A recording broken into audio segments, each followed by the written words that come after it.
Thank you. Good afternoon. Chancellor, the Honourable Robert French AC, Vice-Chancellor, Professor Dawn Freshwater, members of the Senate, and most importantly, graduates, family and friends. Firstly, congratulations to you all. This is an important and special day for you. I recall the excitement of my own day as we dressed excitedly in our robes, preparing to be recognised for the culmination of years of work and the dreams we all had.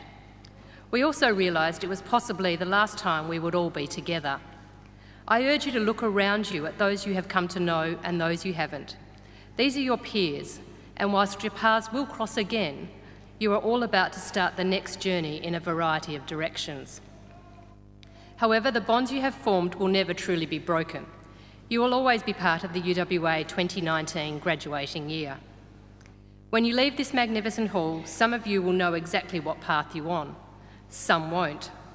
However, one thing we do know is that the paths you think you are on will almost certainly change. Our world is rapidly evolving, and we are being told that many graduates such as yourselves will have careers which aren't in existence yet. This could make you wary and concerned.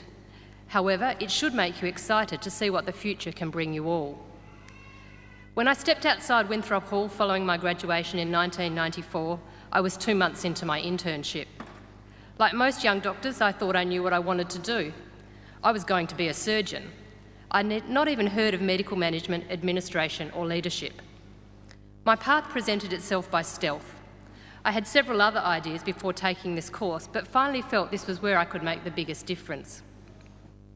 My career has not been linear or stable. The longest I've stayed in a single role is 4 years, and mostly it has been only 12 to 18 months. I climbed, or maybe actually was propelled up the management ladder rapidly, have taken steps sideways at times and stepped up again. As a result, I've been involved and led some of the biggest reform programs and projects in WA. Almost never did I think I was ready to take on these challenges, or even want to take them on. Usually I've had my arm twisted over an early morning cup of coffee. Some days have been extraordinarily tough and some pure joy. The day the WA Girls Choir sung at the opening of the Perth Children's Hospital was one I will never forget, along with the smiles, despite their illnesses, of our first patients who attended the new hospital for the first time. So what can I share with you from my journey, from sitting where you are to standing here today? Firstly, take every opportunity that comes before you. Think broadly. Every new role should be an opportunity to learn new things and build new networks. Sometimes even the things you think have no relevance now can become critical in the future. Secondly, stay true to your values. There is nothing more uncomfortable or stressful than being stuck in a role or organisation that you don't believe in or that doesn't function consistent with the way you want to live. Work won't always be fun, but it should have an appropriate purpose and some optimism. Have courage. The most difficult steps and decisions are often the very ones we have to take. Check the facts and information, of course, before taking that step, but be brave enough to take it. Sometimes you will get it wrong, and that's okay. Stand up and accept it before moving on, taking the learnings and getting on with the next thing. Build yourself a network of key friends and colleagues that you can trust implicitly. For me, the absolute support of colleagues and their belief that I could do it was critical. Using this support when you are new to a role is crucial. Actively listen to what your trusted network is saying. If things aren't working, talk to these colleagues about it.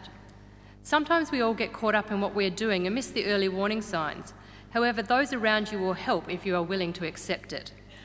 Never think you are too good, skilled, or be afraid to ask for or accept help. Share your knowledge and skills with everyone. You get the most out of a team if they are part of the team, no matter what that team comprises of. Knowledge is not power, it's how important you use it that is important. Remember to smile and say hello. This often forgotten but simple gesture means a lot to people. For some of us introverts, this does not come naturally, but it can make the difference to a person's day. It also builds relationships widely, which makes our work life far more personable. Finally, I could not have done what I have without my family and friends. I have 2 boys and a wonderful husband. I am lucky that we have worked as a partnership. Our boys have brought much joy and provided many reasons for me to keep going when things were challenging.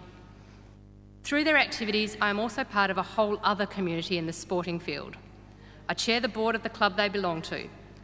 Whilst it would be easy to say I don't have time, these are things that create perspective as well as give back to the community I am part of. It also provides the activities that allow my brain to switch off. I encourage you all to find this place for yourselves. Congratulations, graduates. You should all be proud of what you have achieved and excited about your futures. Enjoy the rest of the day and hopefully some downtime before embarking on your next journey. Time will go so quickly from here, so take the time to remember the important things and people as you travel on that journey.